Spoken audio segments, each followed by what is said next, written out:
Hello, welcome to Zatu. Do you like a fight? Well, here's some games that should appease your notion to put up fisticuffs. Let's check out my list.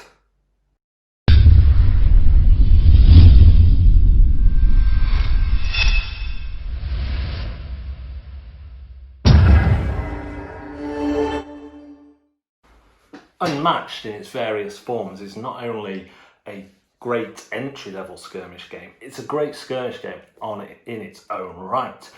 You have these kind of abstracted boards, and each pack so far has had at least one in, and most of them have been double-sided. So you can go on a larger board or one of the smaller ones. And this means that new features sometimes get added in, like these one-way arrows in the Jurassic Park map. There's a really simple system for line of sight, which is a rule that normally complicates skirmish games. But in Unmatched, line of sight is simply to a circle that shares the same colour, be it whole or even partially. So on this side, this circle here, can see all these spotted kind of concrete ones and all these ones as well. Added to that, some fantastic production value in terms of these minis for the main characters, particularly the Invisible Man, who just looks awesome. And again, a willingness to experiment with these. So normally you get one mini and a follower chip like this, but with the Raptors, you instead get 3 full Raptor minis, and it changes the way you play. There are loads of IPs here, from Alice in Wonderland to Sherlock Holmes to Jurassic Park, with more on the way. The Buffy set is about to hit retail, and I've heard whispers of some other exciting ones. Each character also comes with an information card and then a deck of cards, along with any extra rules they may have handily on a card. So this is Robert Muldoon or InGen from Jurassic Park. Each pack will have either red, purple and yellow cards. Yellow cards are just instant actions. There are also blue ones actually. Purples are attack or defense, red are attack and blue are defense. When you attack, you simply play a card, apply its number and its effect at the time it says. Blues or purples can be played as a response to this, and it's all done secretly, but you kind of know what your opponent's got after a while. There are dials to track health, and then when you have sidekicks, they are represented by these little chips, usually only one, but Muldoon has 3, so they all have 1 health. But also being added in are the use of some cardboard tokens. So Muldoon has these traps. The Invisible Man has no sidekick, but he has fog spaces that he can teleport to and from. It's all done super well, and one pack will get you enough to play. Certainly, there's only one person pack at the minute, that's Bruce Lee, that won't be enough to play. But any of the double packs are enough to play with. But I really recommend picking up Cobble and Fog or the Legends Battle 1, because if you like it, you're going to pick them up anyway, and it just gives you more going on, more stuff happening. Definitely for me, Cobble and Fog is the best of the lot. But this is just a low luck skirmish game that anyone can play, but is deep enough for hardened gamers as well. It's fantastic. At first glance, God Tier looks like a more impenetrable skirmish with its impressive minis of various sizes, with their champions and minions that follow alongside them, and the flags or whatever they call them, and they put out onto the board. Yet it is very accessible, thanks mainly to a card-based system that gives you just 3 cards. Those cards will tell you your moves for your champion and for their minions on both the planning and the active stage. And the key difference here for God Tier is that you have these 2 stages. On the planning stage, you will activate all of your miniatures at once, moving them around, setting things up, and then your opponent will do the same thing. Then in planning, you'll activate a champion or set of minions one at a time, back and forth, more like a normal skirmish game. What you're trying to do depends on the colour of champions you utilise, because each champion specialises in one of the ways of getting points more than the other ways. Red champions are better at and minions are better at killing off other enemy champions. Yellow's better at killing minions. Blue, I think it's at taking ground. And green at putting flags out.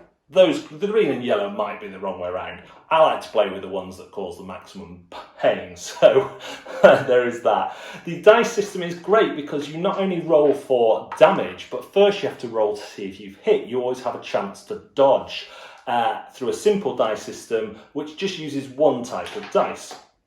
But what's really genius is the round isn't decided until it's over, funnily enough. And all during the round, your moves and your actions will pull this token up and back and forth on this tightrope. And at the end of the round, once you've totted up everything that's happened, you will flip it down and the person who won will get that many points. So in round 1, you only get 1 point. But in round 4, you'll get 2 points. Round 3, you get 3 points. Round 5, only 1. And there's only 5 rounds and it's first to 5 points. So it's not just about killing champions. You might want to send a fast hero on to run around distracting their red champion while you go and get points in various other ways. It works phenomenally well. There is one downside to God Tier, and that's that one of these starter sets doesn't get you enough to play a full game, because a full game is 3 champions and their minions on 3. And in this starter set, you get 2 champions. So you've only got enough to play kind of a third of a game. And that's a real issue, but it's a real issue for many skirmish games like this. But it hasn't stopped me collecting all of this and loving it every time I've played. It feels different, it feels quick, you don't have to build a deck, you just grab the 3 champions and their minis that you want and you're quickly playing the game.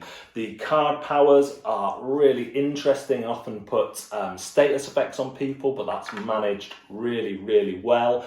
And there are about 15 to 18 different champions out now, so you can easily pick up some booster sets, and I've seen them on sale as well for around £10 for a model, all its minions and its cards. So although that is disappointing about the starter set, you would have had to pay a lot more than the starter set to go for to get to that place anyway, so I can see why they do it. But overall, I think this is brilliant. For me, it outshadespires Shadespire or Underworlds because it was that much more approachable without sacrificing any of the depth that I want in these sorts of games. That's God Tier, Sky Tier. But we're not mentioning Sky Tier today. Sorry, just didn't make the cut. Skull Hollow is a game that you might not even see as a skirmish game because of the way it's packaged. There's no minis in here, there is meeples, but it is bloody brilliant. This is the board, and then depending on which Guardian is in the game, you will have one of these boards too. There's old Grak, a flying one called Raptora, kind of tentacly guy, Fantantos, and of course, where would we be about? A Potter! Each of these bosses play completely differently. I say bosses, they're called Guardians, and they all have their own player board as well to keep track of your cards.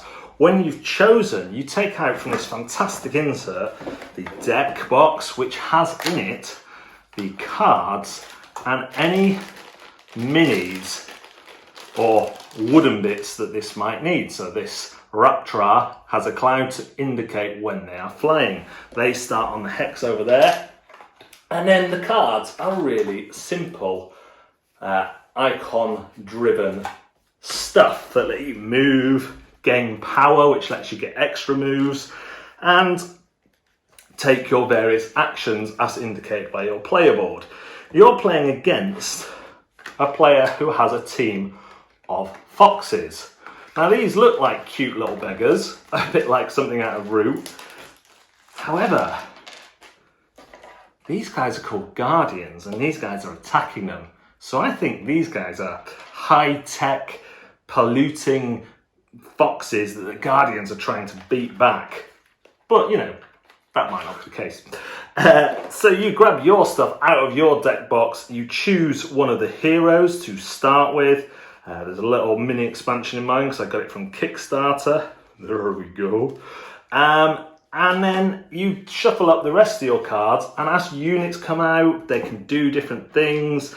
The missile magic guys can fire from adjacent hexes, the rogues can run and jump onto the bosses, the guardians, because that's what I didn't mention, is that these are part of the board. So for the foxes to win, they're going to have to clamber up these like what was it called? That PlayStation game. Something, I think that was called The Last Guardian or something. And take out parts of the enemy, the Guardian, putting hearts on them, hoping that the Guardian can't heal, whereas the Guardian's trying to kill the King Fox. It plays out really well. Although both sides kind of work similarly in the actions they do, the way they feel is very different because of the unique powers and because of the way they move. These guys trying to clamber up onto the Guardian to do as much damage as possible, and some of the Guardians are really good at shaking them off. Some of them want them to clamber on them so they can do them damage whilst they're clambering on them. Some have extra bits on the board that they have to go and collect, like tentacles or whatever. It's fantastic. It is so good. It is one where you'll want to play both sides. As a fox, you'll want to try out the different heroes. The presentation is phenomenal, and it doesn't look like a mean old serious skirmish game with orcs with axes coming out of half their head and things like that. This is a great choice for families and gamers. It only plays 2, but this is one of my favourite 2-player games, let alone skirmish game. Skull Hollow, you heard it here. It should get more love. Super Fantasy Brawl is probably one of the easiest skirmish games to get into. There's very little keywords, there's a very streamlined system of colours to your actions, so you'll turn over the colour of card you use, you'll turn over your action token, you can't use that colour again. There's basic actions, and you're not just trying to kill each other, you're trying to achieve these movable challenges to earn trophies. Earn 5 trophies, you win the game. It's that simple.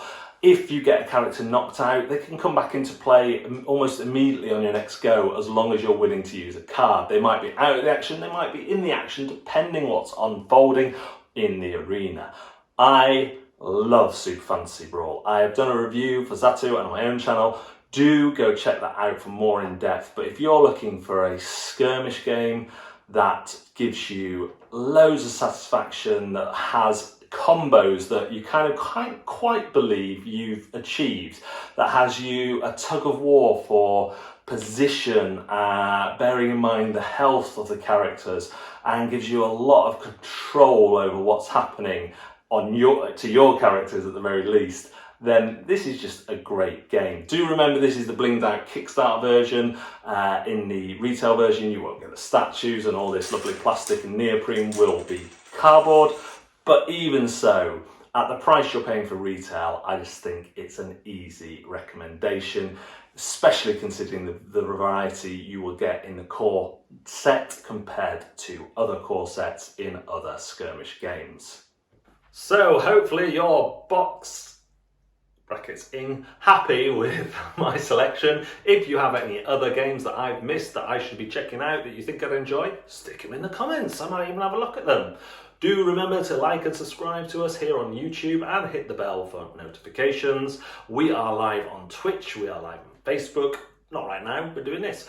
But we are live on there during the week, Wednesdays and Thursdays. And we're on Instagram and on Twitter and on everything we can be on. So do search for us at Zatu Games and you should be rewarded with delightful content. Thanks very much for watching today. We'll see you next time.